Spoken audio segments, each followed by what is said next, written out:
Hoje a gente recebe aqui o novo presidente do Comitê da Bacia Hidrográfica do Rio São Francisco, Cláudio Adhemar, que chega num momento de muitos desafios, né, para o velho Chico. Então hoje a gente vai falar aqui sobre os preparativos para a COP30, os problemas da desertificação, né, principalmente lá na região do Submédio São Francisco. Vamos falar também, claro, sobre as expectativas dessa nova gestão. Vamos falar das articulações para transformar o Rio São Francisco num rio como sujeito de direitos e também vamos falar das articulações para a captação dos recursos internacionais. Mas antes, para começar, eu queria que você contasse um pouco sobre você, Cláudio. Quem é o Cláudio fora das reuniões, fora do ambiente institucional e qual foi a sua trajetória até chegar aonde você está hoje como presidente do comitê? Boa tarde, Mariana. Excelente pergunta. Bom, eu sou o Cláudio, filho do São Francisco, nascido às margens do Rio São Francisco. Toda a minha família é ribeirinha, de uma cidade chamada Glória, no submédio São Francisco, onde é um município que foi 2 vezes atingido por barragem. Único no Brasil. Então a minha história inicia aí.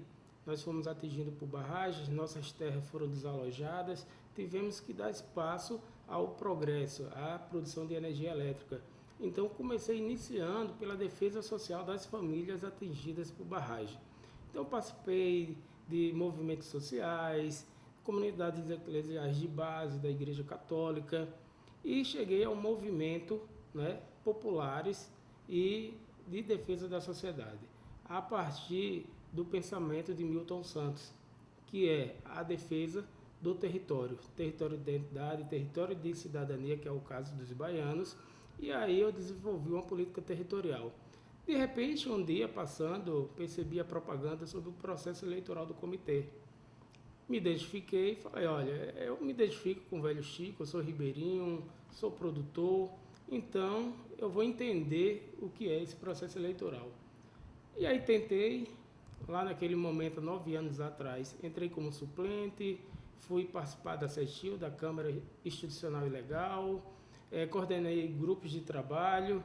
Depois, 4 anos depois, fui candidato e consegui a titularidade e, consequentemente, a coordenação do Submédio São Francisco.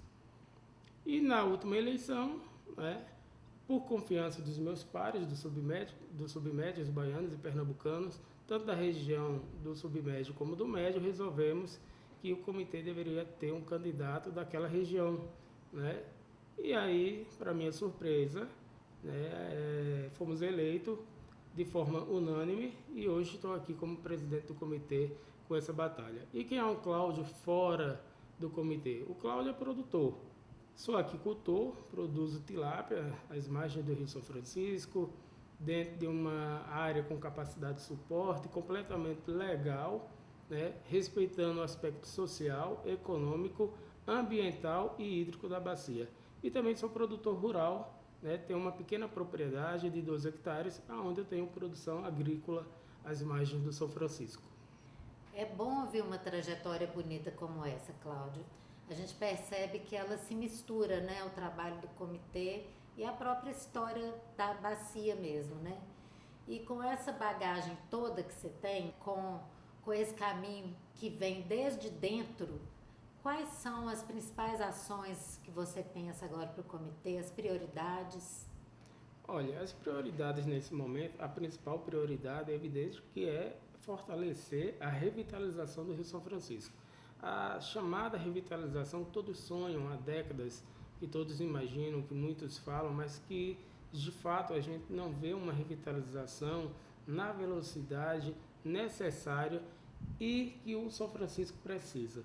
Então veja, em torno dessa revitalização nós temos diversas ações planejadas.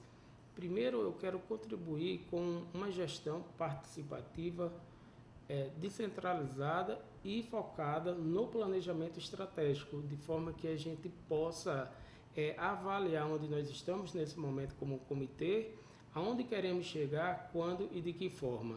Então, essas ferramentas de planejamento, elas fazem toda a diferença, né? Temos também um outro ponto que eu considero bastante importante, que é unificar todos que fazem parte da Bacia de São Francisco, seja da comunidade quilombola, indígena, da pesca artesanal, do aquicultor, da indústria, né? Todos devem participar, o irrigante, e aí quando eu falo do irrigante, eu estou falando do pequeno, do médio, do grande irrigante, todos precisam de algo comum.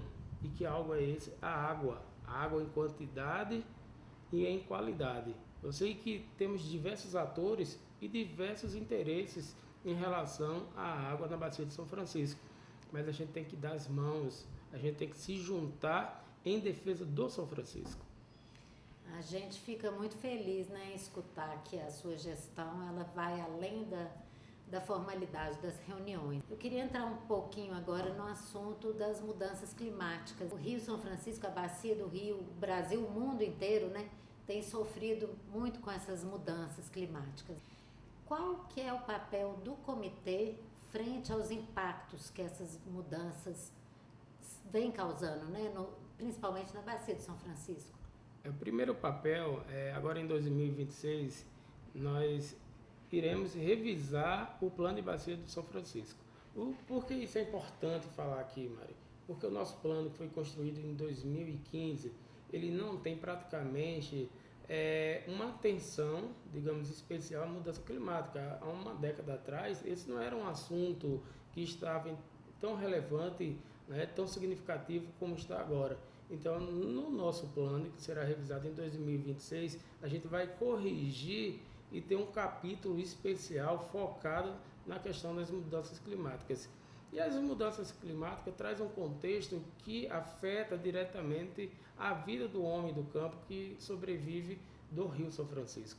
Se você observar, há algumas décadas atrás, o pequeno produtor ele sabia a época de plantar, porque existia uma previsibilidade de chuva, ele conseguia planejar o seu plantio e conseguia a colheita. Hoje isso está ficando muito difícil, porque um homem de 100 anos de idade, de 90 anos de idade, de 80 anos de idade, que tem décadas de vida, de experiência, ele não consegue mais fazer uma previsão assertiva da época do plantio.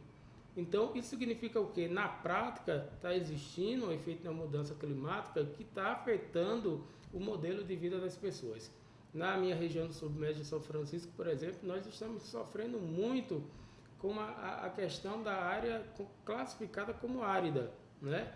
A área árida é algo inédito e inovador no semiárido baiano, pernambucano, brasileiro, porque é uma ferida que está aberta no São Francisco e a gente precisa cuidar disso. Então, a gente vai discutir e vamos buscar, junto com os nossos governantes, trabalhar como que a gente pode conviver com esse efeito e, principalmente, como podemos fazer para diminuir os efeitos da mudança climática.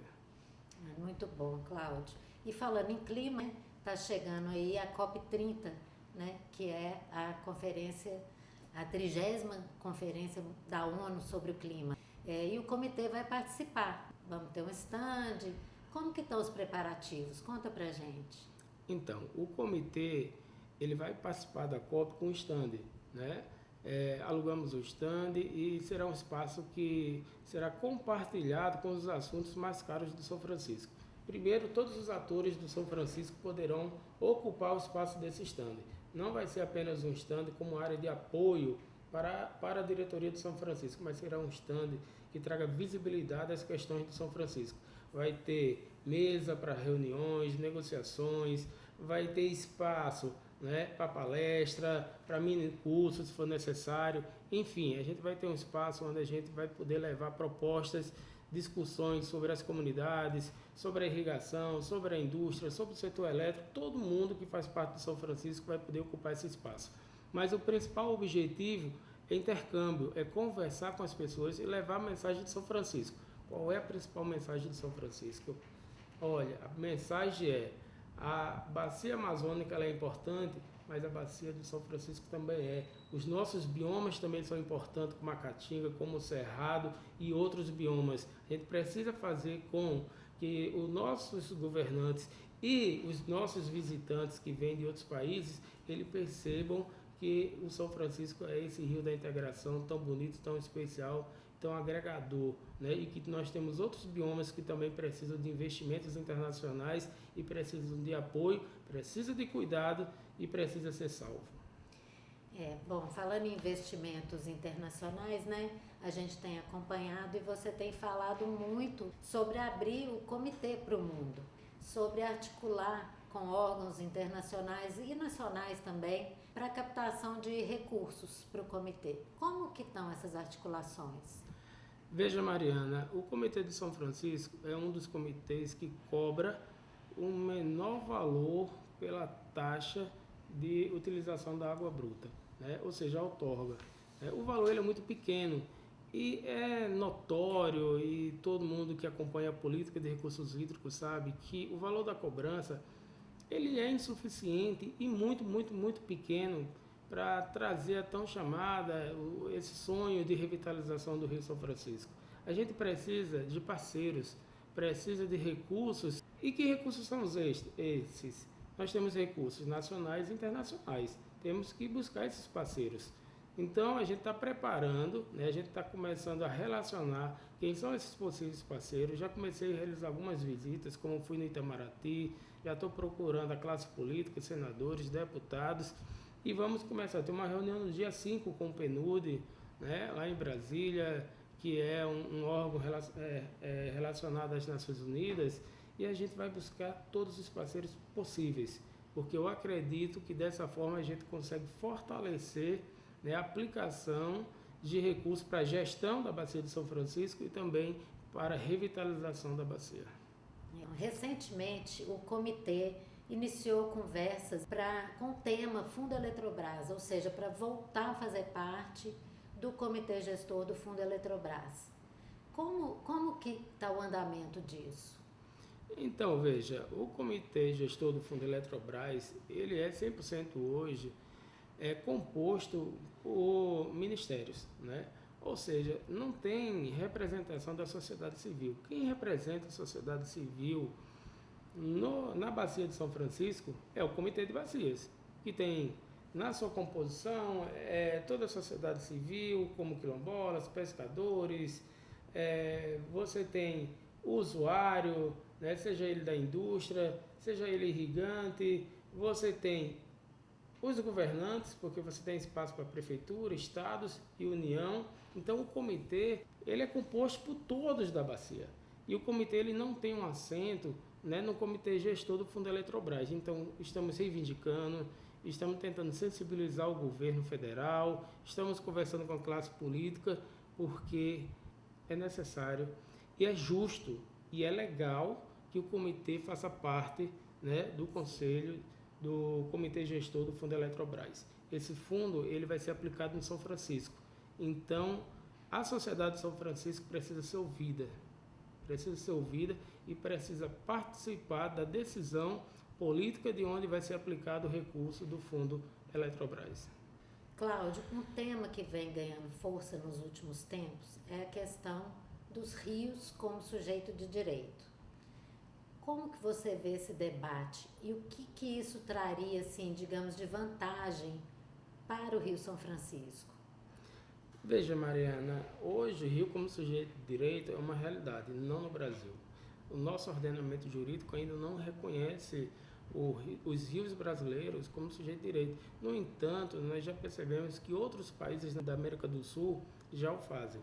Então é importante que a gente possa fazer um intercâmbio, conhecer a realidade, avaliar de perto quais foram as garantias reais e fundamentais que os rios conseguiram a partir dessa discussão como rio sujeito de direito e abrir o debate para a sociedade brasileira, né? Abrir o debate com a Câmara dos Deputados, com o Senado Federal, com os nossos representantes, levar essa discussão para as escolas, para as igrejas, fazer com que o povo entenda.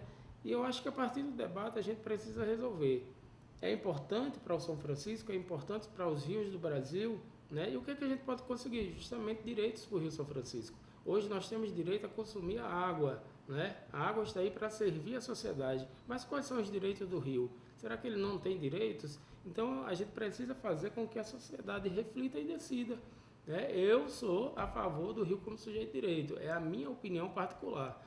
Mas, como presidente do Comitê de Bacias, a gente tem que abrir esse debate com a sociedade e, se assim a sociedade entender que será bom para São Francisco, a gente vai defender, né, a mudança na Constituição.